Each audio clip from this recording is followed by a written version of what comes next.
Hello class 8। तो कैसे हैं आप सब। आज की इस वीडियो में हम देखेंगे हमारे अतीत यानी कि हिस्ट्री का भाग 1 का पार्ट 1 और चैप्टर का नाम है कैसे, कब और कहाँ। और इस वीडियो में हम इस चैप्टर के क्वेश्चन आंसर्स को सॉल्व करेंगे। तो चलो आप अपनी कॉपी और पेन उठाओ और चलो मेरे साथ क्वेश्चन आंसर्स को सॉल्व करने।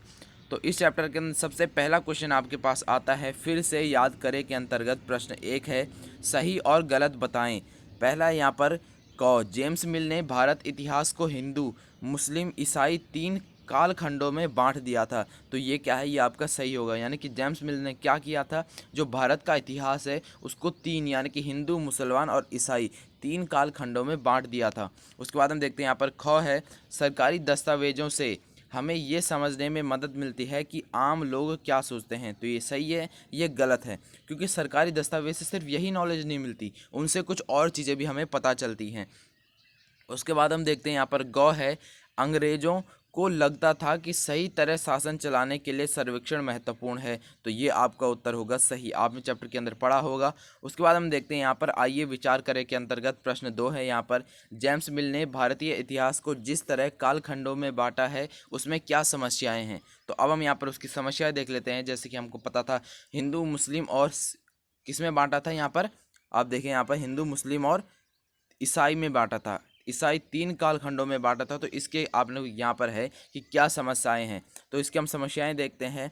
1807 में स्कॉटलैंड के अर्थशास्त्री और राजनीतिक दार्शनिक जेम्स मिल ने 3 खंडों में a history of British India, British Bharat का इतिहास किताब लिखी। उसके बाद उन्होंने क्या किया, इस किताब में उन्होंने भारत के इतिहास को निम्नलिखित 3 कालखंडों में बांटा था। इनमें कौन कौन से कालखंड थे, हिंदू, मुस्लिम और ब्रिटिश। यहाँ पर आप देख सकते हैं हिंदू, मुस्लिम और ब्रिटिश। ब्रिटिश यहाँ पर आप जान सकते हैं कि वही होते हैं, ब्रिटिश क्या होते हैं, ज़्यादातर ईसाई ही होते हैं। तो यहाँ पर हम देखते हैं उसके बाद समस्या, इसकी समस्याएं क्या थी। जेम्स मिल द्वारा भारत के इतिहास को इस प्रकार 3 खंडों में बांटने से निम्नलिखित समस्याएं थी। पहली समस्या क्या थी, यह विभाजन सांप्रदायिकता के आधार पर किया गया था। दूसरी क्या थी, यह काल विभाजन औपनिवेशिक विचारधारा पर आधारित था। और तीसरी क्या थी, इस काल विभाजन का उद्देश्य भारतीयों को अलग अलग पहचान देकर फूट डालना था। फूट डालना यानी कि भड़काना एक तरफ से, यानी कि उनको आपस में लड़ाना। फूट डालने की मतलब होता है आपस में उनको लड़ाना। उसके बाद हम देखते हैं जब उन्होंने विभाजन किया हिंदू, मुस्लिम और किसको, ईसाई को, तो उनके बीच में क्या हुआ, तनाव बढ़ गया था। तो इसी को फूट डालना कहते हैं। उसके बाद हम देखते हैं यहाँ पर प्रश्न 3 है, अंग्रेजों ने सरकारी दस्तावेजों को किस तरह सुरक्षित रखा है यहाँ पर। तो इसका उत्तर देखेंगे हम, अंग्रेजों ने सरकारी दस्तावेजों को निम्नलिखित प्रकार से सुरक्षित रखा।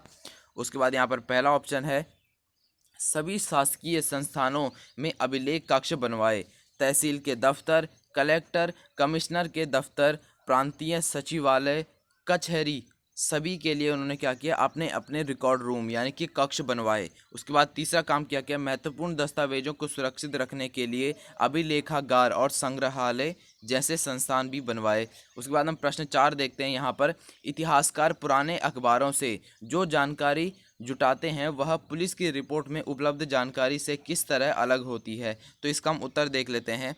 पुराने अखबारों से जानकारियाँ किस तरह की होती है, पुराने अखबारों से जानकारियाँ हम देखते हैं। पुराने अखबारों से इतिहासकार जो जानकारियाँ प्राप्त करते हैं यह संवाददाताओं द्वारा क्षेत्र में जाकर इकट्ठी की गई जानकारियों पर आधारित होती है। इस तरह अखबार क्या होता है, घटनाओं का सही और विस्तृत विवरण प्रस्तुत करता है। यानी कि आप जानते हैं जो रिपोर्टर्स होते हैं वो क्या करते हैं, जगह जगह जाते हैं और वहाँ से समाचार लाते हैं। लेकिन जो पुलिस रिपोर्ट होती है वो क्या करती है, पुलिस रिपोर्ट के पक्षतापूर्ण होने की संभावना होती है, क्योंकि पुलिस रिपोर्ट सरकार की सोच, वरिष्ठ अधिकारियों के दबाव तथा जांच अधिकारी के व्यक्तित्व पर निर्भर होती है। उसके बाद हम देख लेते हैं यहाँ पर, आइए करके देखिए में प्रश्न 5 है, क्या आप आज की दुनिया से कुछ सर्वेक्षणों का उदाहरण दे सकते हैं। सोचकर देखिए कि खिलौना बनाने वाले कंपनियों को यह पता कैसे चलता है कि बच्चे किन चीज़ों को ज़्यादा पसंद करते हैं, या सरकार को यह कैसे पता चलता है कि स्कूल में बच्चों की संख्या कितनी है। इतिहासकार ऐसे सर्वेक्षणों से क्या हासिल कर सकते हैं, यहाँ पर है। उसके बाद हम देख लेते हैं इसका उत्तर है, सर्वेक्षण के उदाहरण, यानी कि किस किस तरह के सर्वेक्षण होते हैं, सर्वेक्षण के कुछ उदाहरण निम्नलिखित हैं, आप इस तरह लिखेंगे। उसके बाद है यहाँ पर जनगणना, ये भी एक तरह का सर्वेक्षण होता है। चुनाव पूर्व सर्वेक्षण, वनों का क्षेत्रफल जानने के लिए सर्वेक्षण, और नए तेल व गैस क्षेत्र का पता लगाने के लिए जो सर्वेक्षण किए जाते हैं वो भी इसी के अंतर्गत आते हैं। फिर है खिलौनों बनाने वाली कंपनियां। खिलौने बनाने वाली कंपनियां भी सर्वेक्षण के माध्यम से बच्चों की पसंद का पता लगाती हैं। फिर स्कूल में जो बच्चों की संख्या जानने के लिए सरकार स्कूल और प्रशासनिक अधिकारी की रिपोर्ट के सर्वेक्षण के आधार पर स्कूलों में बच्चों की संख्या पता लगाती है। उसके बाद हम देखते हैं यहाँ पर इतिहासकारों के लिए सर्वेक्षणों का महत्व। जो इतिहासकार होते हैं उनके लिए इसका क्या महत्व है, तो इतिहासकार सर्वेक्षणों से विभिन्न जानकारियाँ इकट्ठा कर सकते हैं और समाज में आ रहे बदलाव के विषय में लिख सकते हैं। तो यहाँ पर आपके सारे क्वेश्चन कंप्लीट हो जाते हैं और आप class 8th Hindi, SST, science तथा सभी सब्जेक्ट के क्वेश्चन आंसर्स की वीडियो देख सकते हैं। मैंने सभी की वीडियो बना रखी है। आपको मॉडर्न मास्टर जी के चैनल में ये सब वीडियोस मिल जाएंगी या फिर आप प्लेलिस्ट में भी चेक कर सकते हैं, आपको वहाँ पर सारी वीडियोस मिल जाएंगी। तब तक के लिए पढ़ते रहें और मॉडर्न मास्टर जी का नाम भी रोशन करें।